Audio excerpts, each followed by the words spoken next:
Okay, this is Introduction to Biblical Hebrew, Lesson 2. This goes with Lesson 2 in the Kittel and Hoffer Intro to Biblical Hebrew. This is Exodus chapter 6, verse 2. So first of all, I want to see if we can pronounce this sentence in Hebrew.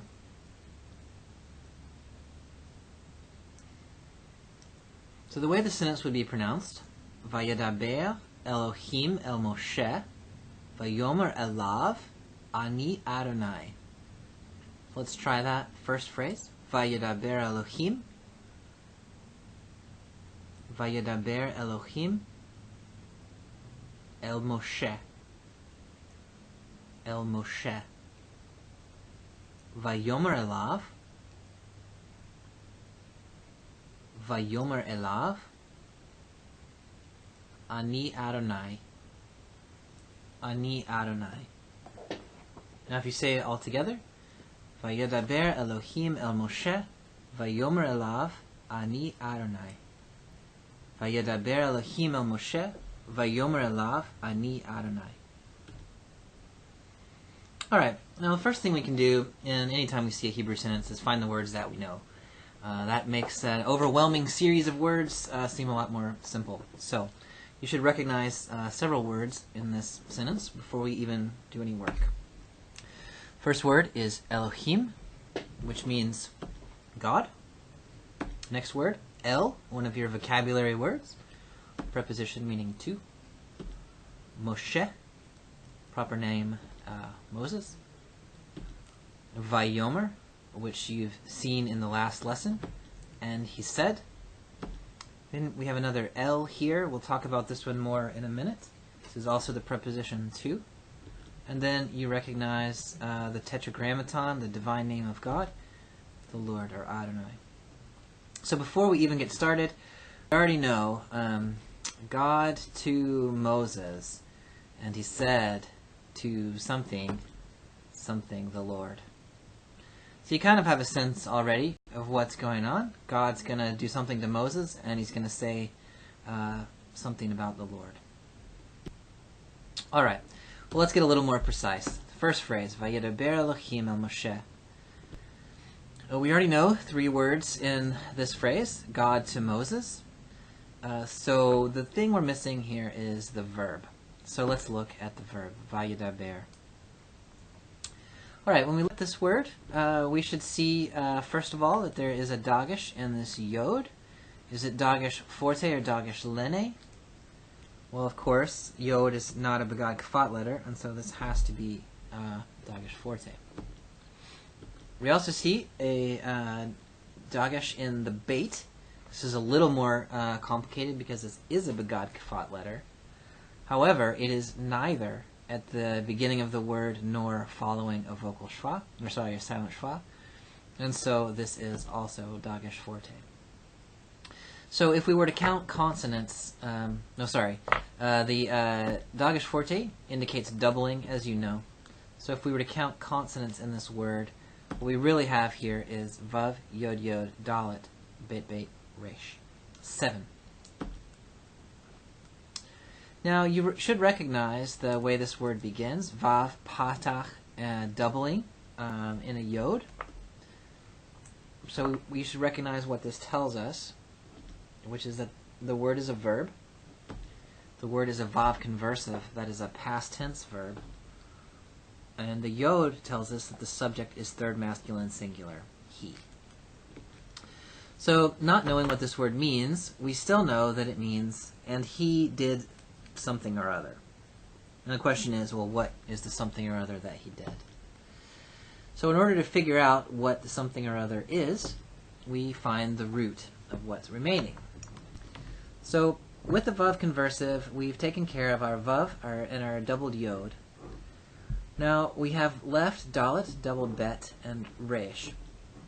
So we know that if we know that this verb is in the PL, then we know that the doubled bet is a doubling of a root letter, and so one of these baits is simply the repetition of the root. Now, Hebrew verbs occur in a number of different stems. we've learned the verb in the cal stem, and here we're learning a verb in the PL stem. In the PL stem, the characteristic of the PL is that the middle root letter is doubled. So in this case, the middle root letter is bet, and the bet is doubled with the strong dagesh. So we'll talk more about this in just a minute. Now, what you have then is, in the PL, you have the root dalet bet resh, with the bet being doubled because it is PL. This root, deber, means to speak, PL. So now we can parse this verb. We know the root, dalet bet resh. We know the stem, even if it's just because I told you what it is, the PL. The form, as you know, with the yod there before the root, is the prefix. Because that is a yod prefix, we know that we are talking about a third masculine singular verb, and we know from the vav patak double that this form is a vav conversive. Now that we know that dalet beit resh in the PL means to speak, we know that this verb means and he spoke. This is our parsing and translation of our verb. Now let's pause just a minute to look at the cal vav conversive and the PL vav conversive and how we distinguish the two. The cal vav conversive, this is the standard form, va yik tol, and here is what it looks like in the PL, va yikatel. Now, we're using the strong root here, ktol. The textbook will frequently use pekad, so you can use either of those. But for now, kof tet lamed. In both cases, we have vav patak double. This is the indicator of the vav conversive and has nothing to do with the stem. The yod there is also the prefix and has nothing to do with the stem either. The way we can distinguish the cal from the PL is by the vowel under the prefix. So in the cal vav conversive, that vowel is almost always a hirek. The vowel then under the first root letter is a silent schwa, yik, and normally we have an O-class vowel in between the second and third root letters. So va yik tol. These are the indicators of the vav conversive of a strong root. Now, in contrast, the PL will have a schwa under the prefix, a patach under the first letter of the root, an E-class vowel, normally a sere, under the second root letter, and most importantly, the second root letter will be doubled. So vayikatel is the PL vav conversive. Vocal schwa under the root letter, under the prefix, a patach, double, E-class vowel under the second root letter. We can look at another vav conversive, va yishmor, and another PL vav conversive, va yedaber, which we just saw. Here again you see the vav patak double in both cases. In the cal you see these three indicators. In the PL you see your schwa, your patak, your sere, and your double. Most important among those is the double, as well as the schwa under the prefix. Now, just to trouble the waters a little bit, as so often happens in Hebrew, the dagesh in the prefix often disappears when it's over a schwa. So thus, for the PL, the form in its most basic is vayikatel, but as you see, this dagesh is over a schwa, and what tends to happen to dageshim that are over schwas is that they lose, they fall out. So you lose your doubling. So you go from vayikatel to vayikatel. So you will frequently see the PL vav conversive printed this way, this form on the right, in which the dagesh is missing. The patach under the initial vav is still a reliable indicator of the vav conversive form.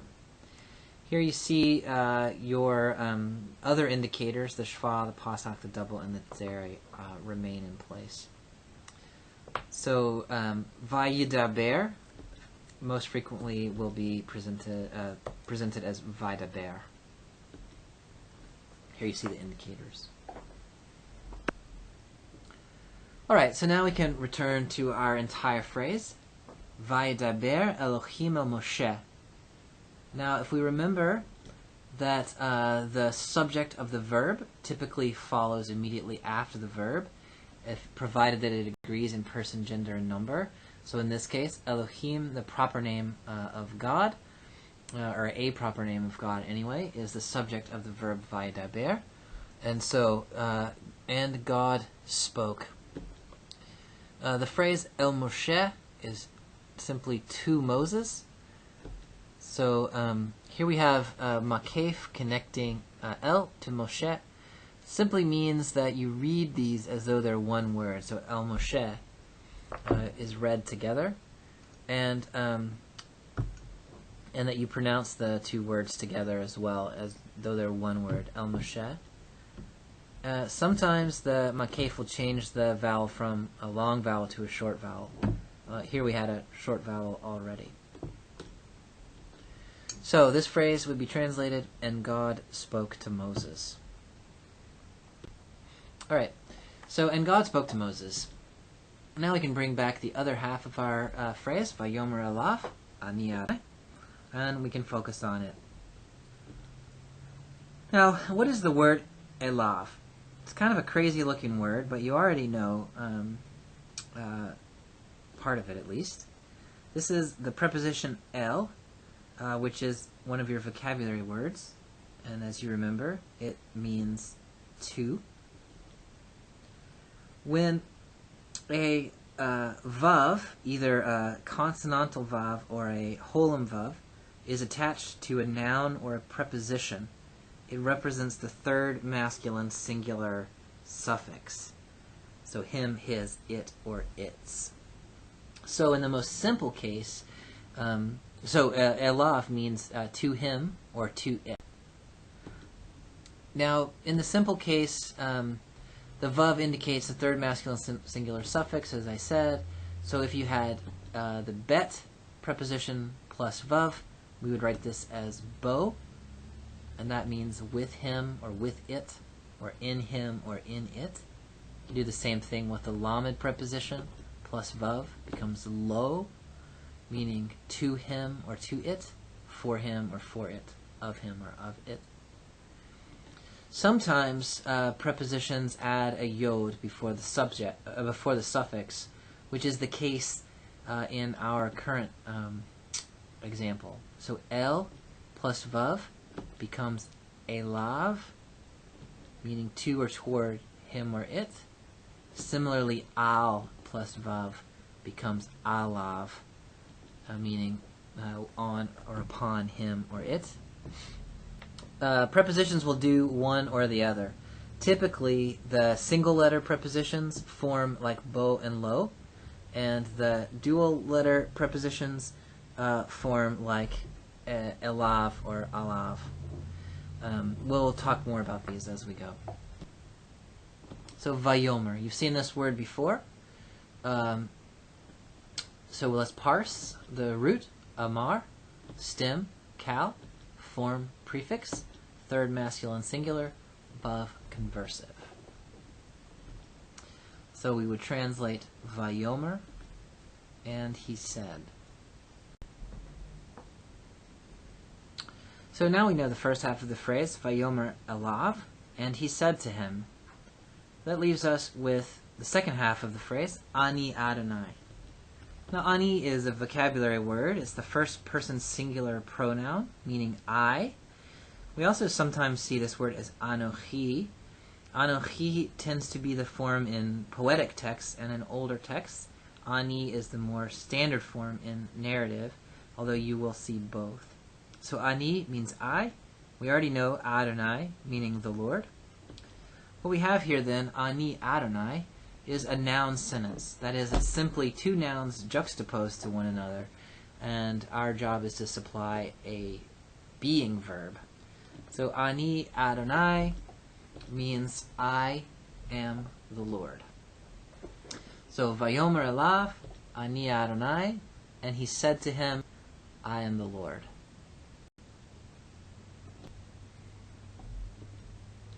So now, this whole phrase, Vayomer Elav, Ani Adonai, and he said to him, I am the Lord. Now if we put it all back together, Vayidaber Elohim el Moshe, Vayomer Elav, Ani Adonai. This means, and God spoke to Moses, Vayidaber Elohim el Moshe, and he said to him, Vayomer Elav, I am the Lord, Ani Adonai. So congratulations, you just translated your first actual sentence in Hebrew, and you have learned now the Kal and the PL of the third masculine singular Vav conversive. So practice your sentences in the homework, and I'll see you in class.